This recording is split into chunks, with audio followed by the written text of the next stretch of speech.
guys, what is up and welcome back to my YouTube channel.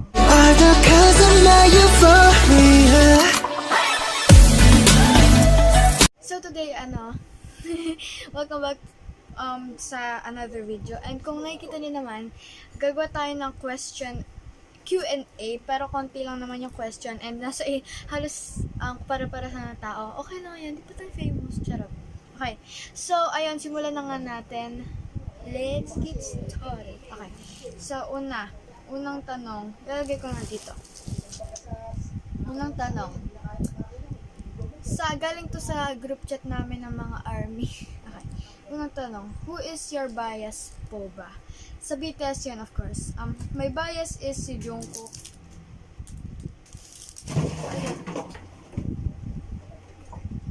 Anyways, who is your bias po ba? Bias ko po si Jungkook. Jaehyun Jungkook. Okay. I mean, Jungkook pala. Okay. Next question. Jungkook or V? Of course, Jungkook. Siyempre, bias ko siya. Okay. Halos lahat to sa group chat na halos sa lahat yung isang tao lang. Next.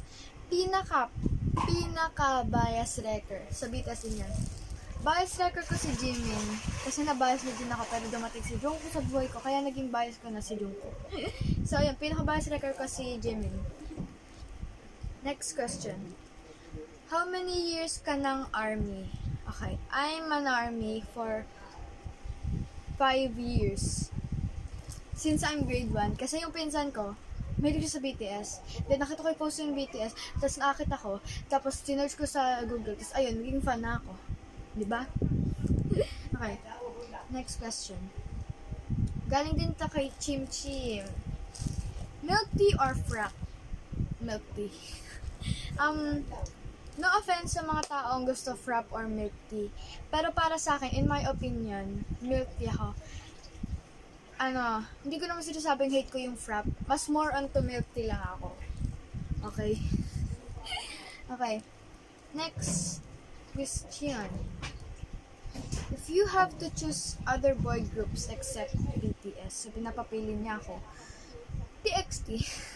TXT, BTS lang talaga yung TXT tsaka BTS lang ako nagsistan. Yun lang yung ini-stan ko. TXT lang. Tsaka BTS. Okay. Ito, dalawa to. Galing pa din kay Chim Chim. BTS or EXO? BTS. Fan nga ako ng BTS, di ba? Okay, next. Blackpink or BTS? Naging fan ako ng Blackpink, pero hindi ganun katagal. Mga 1 month lang ganun. Of course, BTS. Ano ba yan? Tanong pa ba yan? Tinatanong pa ba yan? Ito. Galing to. Wala pa tayo matapos, di nga. Okay. Anyways. Pwede ako mag-film ng second day kasi may iba pang mahabol. Ngayon, basta yun na yun. Okay, next. Galing to kay Jillian. Shout out, Jillian. Okay. What is the personality of your top 3 best friend? Personality ng top 3 best friend ko? Hindi ko na...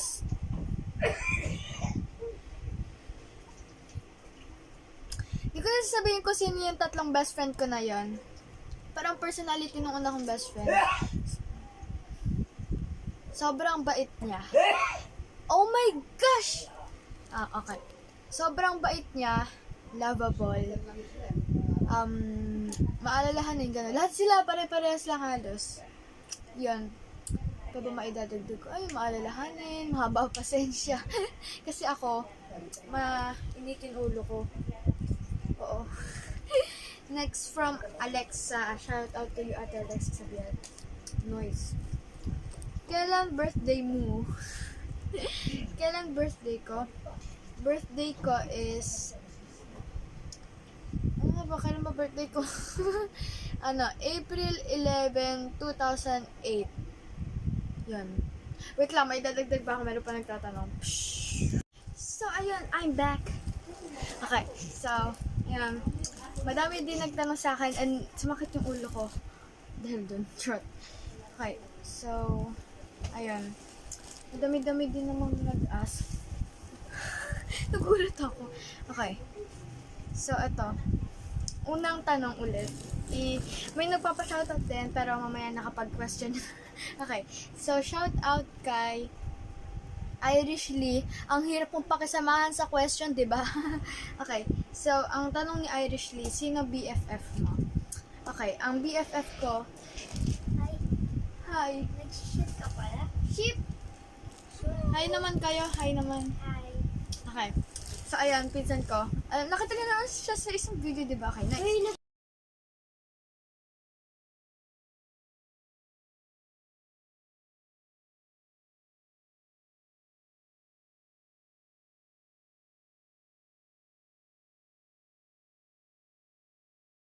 So, okay. Ulitin ko nga. Dito ko lang. Okay, so sino BFF mo? Ang BFF ko po is si Glycera Rincy Marcos. Shout out to you mga. Okay, so next is galing to kay Jaja. Shout out Jaja Estrella mga. Okay. Ano unang assumption mo sa BTS nung nung una mo silang nakita? Okay. Naglan ako. So, ang assumption ko sa kanila, music yung una ko nagustuhan sa kanila, hindi yung look. Basta yung music nila, yung una ko nagustuhan sa kanila, sabi ko, wow, parang ang ganda ng music. Tapos, nag-search ako sa Google, tapos ay, naging ARMY na nga ako. Yun. That's my life threat. Okay. Eto, sino bang nag-ask nito? Ilan naging crush mo simula grade 1 hanggang grade 6? Wait, sinong nag-ask nito?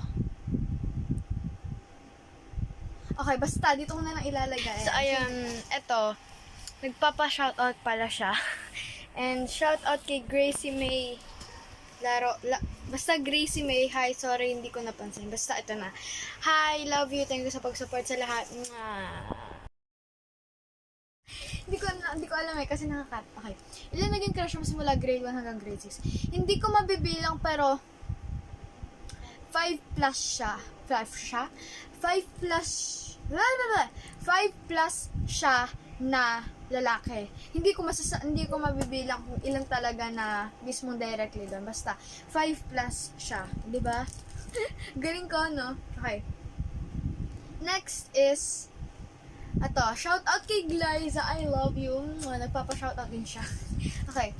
Anong mga favorite mo? Anong mga favorite na sinabi ng BTS? Okay, so para sa akin, favorite ko yung sinabi ng BTS. Pardon? Stop it!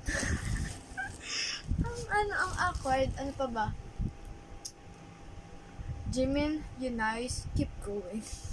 Tapos, in fires, man! Yeah! Okay lang naman yung favorite ko. So, meron pa. International Playboy. Corny. Okay, next. Shout out kay Cheska. Ito yung nagulat ako sa sa tanong niya. Bakit gusto mong gumawa ng mga video? Yun lang. Mga video sa YouTube. Kasi gusto ko maka-entertain ng people. Tumuro sa people. Wow, ang gara naman ng grammar ko. Tapos, kumita, ganun. Yan. Yun. Okay, shout out kay Kyle. Ko-army din siya. Shout out, ang haba ng question niya. Okay. Would you rather makapunta ng concert ng BTS tas mawawala lahat ng merch mo? Or hindi ka makapunta ng concert pero marami ka pa ring merch? And why? Wow! Ano to? Miss Universe! Okay. So, would you rather makapunta okay. I would rather makapunta sa BTS concert nang walang merch. Kasi, at least yun, machi-cherish mo yung moment na makikita mo sila kahit wala kang army bang, picture, poster, kahit ano man yan. Basta, kasi, yung mga merch na bibilin mo, mas mahal pa yung BTS, yung concert ticket, dun sa mga merch. So, I'd rather, pipili ako nung BTS concert. Kasi, ayun, mas makikita mo sila. And, okay lang naman kahit wala kang merch, kasi hindi naman yun nasusukat sa merch eh. Hindi naman masusukat sa merch yung pagiging army mo. So, ayun yung why ko. Okay. Shoutout kay James Pascual. Okay, hindi kami close nito, pero sinagot niya ako in a reason. Okay. Anong sport mo? Anong favorite sport mo? Favorite sport ko is badminton. Yun. Shout out kay Kai. English to eh. If you had to eat one food for your entire life, what would it be? If you had, okay. Eat one food, samyang. Charot! Hindi ko yung makakain. Ano siya? Ramen. Ramen. Oo, ramen. Kahit na hindi bagay yung sikmura ko para sa araw-araw na ramen, okay lang yun. Yun. Yun. Ramen. Alam mo yung parang mabubusog ako dun. Ito, shoutout kay Francid or si Ate Sid. Hi! Nagpapa-shoutout po siya. Send ko daw sa kanya yung link ng YouTube ko. Okay, anyways. Bakit ka nagpunta ng Army Amino at naging mabait ba ako sa'yo? Hihihihi. Nagkakilala kami sa Army Amino kung di nyo alam. And nagpunta ako sa Army Amino kasi alam mo yung gusto ko makapag-communicate sa ibang army. Gusto ko makakilala ng iba pang tao. I want to have other friends, you know. Tapos naging mabait pa ako sa'yo. Oo, kahit di pa tayo nagkikita, oo, naging mabait ka sa akin. Yun. Okay. Shout out kay Athena. Athena? Kay Athena, okay. Paano ka walang watermark?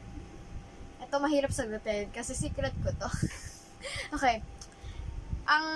Wala akong watermark kasi nanood ako ng video.